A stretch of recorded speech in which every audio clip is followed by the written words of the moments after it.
I'm Claire. Welcome to Breadwinner Conversations, where we sit down with women who are building something real, whether that be a brand or a business, a life that truly reflects what they've earned. Today's guest is Zakiya Ellick, founder of the Cookie Dip Company and Dipping into Change. What started as a homemade cookie dough recipe at a festival vending booth has turned into a luxury dessert brand. And alongside it, a nonprofit built to hand other entrepreneurs the roadmap she had to piece together herself. Zakiya is also a solo mom to a neurodivergent son, and she's built her entire business around one non negotiable: he comes first. And everything else gets built around that. We're talking about what it looks like to run a company and a household with no partition between the two, and what it took for her to learn that asking for help is not the same thing as failing. If you ever felt like balance is a myth and priorities are the only real thing, trust me, you're gonna want to hear this. Let's get into it. How Zakiya Ellick turned a childhood recipe into two legacies. There's a line Zakiya Ellick says almost in passing, the kind of line that could get lost in a longer answer if you weren't listening for it. Eventually, somebody still needs breakfast. When you have the pressure of being the breadwinner of your family, there is only but a few hours to wallow in your self pity. Shed your tears, scream as loud as you need, work out, do whatever makes you feel like you've reached a moment of pure peace to regulate your mind and then get back to the grind. The hustle of being a solo mother that bears the weight of everything lives in a duality of being your pride and joy and a fear that fuels your success. It all began on a Saturday morning in an urgency to produce a dessert for a vending booth at the Playboy Jazz Festival in Los Angeles, California. Since 7 years old, Zakiya has been perfecting her cookie dough recipe. And because it was deemed as an old faithful in her household, she didn't give it a second thought to package it for the festival. It was an absolute smash. The response was immediate. People weren't just tasting it, they wanted to know where they could buy it, if I had more flavors, and where I'd be next, she says. What actually built the Cookie Dip Company wasn't the one good day at Playboy Jazz. It was every pop up after it, each one an unpaid focus group, each one teaching her a little more about who her customer was and what she was actually selling. Because somewhere in that stretch, she noticed something the applause hadn't told her outright. I realized I wasn't just selling cookie dip, she says, I was creating moments. Everything that came after Sip and Dip pop up event, her luxury wine and cookie dip pairing experience, was a brand built as much on how something feels to open as on how it tastes. It's just that sentence worked out in practice. The word luxury is thrown around very loosely in this day and age, but the cookie dip is actually proof of concept. Luxury isn't just about charging more, she says. Luxury is about making someone feel like they've experienced something special. It would be easy to read that instinct as pure creative intuition, but Zakiya's resume tells a more disciplined story. Before Cookie Dip, Zakiya dabbled in a few professional arenas. There was accounting, human resources, retail buying, and catering. On paper, it looks like restlessness. In practice, she says it was assembly. Each job handing her a piece of the founder she'd eventually need to become. Accounting probably saves me the most, she admits.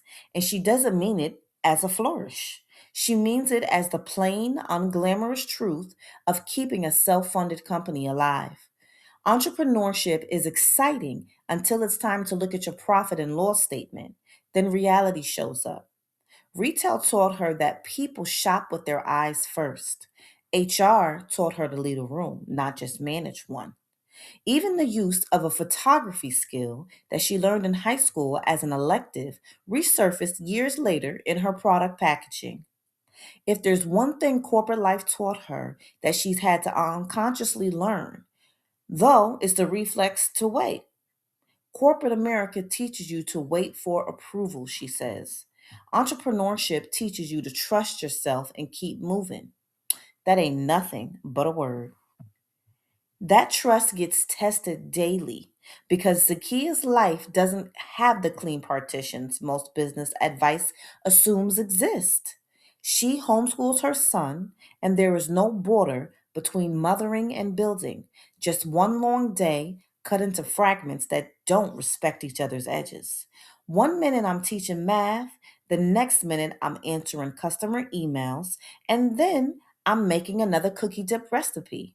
Then I'm packaging orders, then I'm planning an event, then I'm helping with school assignments. It's all blended together, she says. Can balance really coexist? That is a question most are trying to answer and grasp as they mature the never ending growth of motherhood and providing financially for the household. I don't think balance exists, she says. I think priorities exist. My son is always my first priority. Everything else gets built around that. It's a small distinction with enormous consequences, and it's the reason none of what follows in her story reads as sacrifice exactly. It reads as arithmetic. A woman deciding over and over what math has to protect. The math gets harder before it gets easier. There's a specific exhaustion that comes from being financially stretched and mentally maxed out, all the while being the only adult in the house. And Zakiya doesn't dress that exhaustion up as an inspirational montage, it's simply the terrain. What gets her upright the next morning isn't grit in the abstract, it's specificity, a reason with a face attached to it. I know why I am building, she says.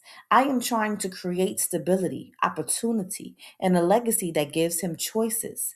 Even on the hardest days, that purpose is bigger than my exhaustion. And underneath that purpose runs a quieter, unresolved math she's honest about never fully solving. Every dollar reinvested in the company is a dollar that could have gone somewhere else, toward him. The dilemma of betting on yourself to be able to not only provide a life for you and your family, but to actually live life to its fullest helps reframe the mind of many entrepreneurs, and Zakiya understands the risk. I was building something for him. I'm not building a side hustle. I'm building a legacy, she says. That reframe is why her son isn't shielded from the business. He's being groomed into it by proximity, shown through her action that another way of attaining and living their lifestyle is possible, and doing by your own merit makes it worth it. Zakiya has immersed her son in pop ups, production days, brainstorms, and the unglamorous meetings that never make it onto Instagram. I want him to learn by doing, she says. Work ethic, ownership, resilience, problem solving, taught the only way those things are ever really taught, which is by proximity. He's neurodivergent, and that fact sits closer to the center of her second venture than almost anything else she says in conversation. I want him to know he isn't limited, she says. I want him to know he's capable. It's worth noting that even her blind spots become curriculum in a house with no one else to model them differently.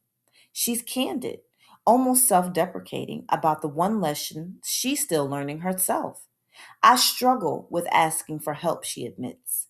I'm hyper independent and I don't take disappointment well. I joke that my toxic trait is saying, it's okay, I'll do it, when I'm already carrying 15 things. What she's coming to understand, slowly in real time, in front of her son, is that independence and isolation only look identical from a distance. Asking for help doesn't diminish oneself. It's what finally lets her focus on the parts of the business only she can do. Eventually, her body issued a memo her calendar had been ignoring for years. My body eventually made a decision that my schedule refused to make, she says. Homeschooling didn't stop, the bills didn't stop, the business didn't stop. So the slowdown, when it finally came, couldn't be about doing less. It had to be about doing differently, documenting processes, automating what could be automated, quietly retiring the belief that exhaustion is proof of momentum. Health forced me to stop glorifying hustle, she says. That's the difference between surviving and scaling. It's a sentence that could only be earned, not borrowed, and it's the hinge on which the rest of her story turns. Because at this moment, she stopped building a business that needed her and started building one that could survive without her constant presence in every corner of it. That shift is also what made room for a second organization. By most instincts, the two shouldn't coexist peacefully. The cookie dip company runs on exclusivity, limited batches, elevated pricing, and experience you have to seek out rather than stumble into. Dipping into change, the nonprofit growing up alongside it, trades in the opposite access, information, doors propped open rather than guarded. In Zakiya's telling, they share a single pulse, and the reason is less about strategy than about who's setting the tone in both rooms. There's no workplace drama in either organization because I'm the leader. I set the tone. I am love, and the tone is love, she says. The two entities remain financially and structurally separate, a choice she made deliberately in the name of accountability. The Cookie Dip Company demonstrates what's possible through entrepreneurship, she says. Dipping into change helps more people discover what's possible for themselves. The nonprofit's origin, in fact, is its own small grievance, aged into purpose. The memory of trying to start her business and finding the real information locked behind consultants, some of whom, she notes, were only reselling what a video online already said for nothing. People don't always need motivation, she says. Sometimes they need bullet points step one, step two, step three. She'd already been doing this work for years, unofficially and unpaid, walking friends, relatives, and strangers through licensing and pricing and the hundred invisible decisions nobody warns you about. Dipping into change doesn't start something new, in other words. It formalizes something she never stopped doing. Which is why, when she's asked what she'd tell a woman standing exactly where she once stood, no capital, no partner, an idea, and a kid asleep down the hall, she skips the mindset shift and goes straight to the instruction. Sell one thing, she says. Stay focused on that one thing until you've mastered it before chasing five other ideas. Your customer doesn't care about any of that. Solve a problem, create something valuable, sell it, then do it again. Underneath that is a second, quieter instruction, the one she seems to consider the real one. Remember that you are your brand. People buy into you before they buy your product. Entrepreneurship, in her telling, doesn't always start from inspiration. Sometimes it starts from survival. And if that's the starting line, the first job isn't a logo, it's getting to the money. The CEO mindset can wait. It has to wait until there's enough stability underneath it to build on. Zakiya has scaled her business by needing to measure success in numbers now, not feelings, a discipline that traces unmistakably back to the accounting desk. For the Cookie Dip Company, the marker is $1 million in annual revenue, chased not for its own sake, but for what it unlocks: jobs, national reach, manufacturing capacity, systems sturdy enough not to require her hands in every corner at once. For dipping into change, the metric is different. Lives changed, businesses launched, families who leave more capable than they arrived. She once worried the business will pull her away from her son, and it has proven to do the opposite. He's watched all of it from the inside: the pop ups, the late nights, the brainstorms that ran long, and he's never once had to wonder where he stands. He's my why, she says. Always has been, always will be. Asks for a closing line. She doesn't have to reach for one. It's already there waiting, like she said it to herself before. The Cookie Dip Company gave me a seat at the table. Dipping into change is how I plan to pull up more chairs for others. Which brings the story back to that morning line. Somebody still needs breakfast, and what it actually means once you've heard the rest of it. It isn't a resignation. It's the quietest kind of resolve there is, the decision made every single day to keep a promise to your baby asleep in the next room. And then, because one promise apparently wasn't enough, to make that one to everybody else's kid too. Before you go, this episode of Breadwinner Conversations is brought to you by the Breadwinner Planner from breadwinnercollective.com. If you're building something, a business, a budget, a life that actually reflects what you've earned, this is the planner that is going to keep you on track. It has everything in it from monthly planning, goal setting, affirmations, reflections, and it's all undated. So there will be no pages wasted. Grab yours at breadwinnercollective.com. See you on the next episode.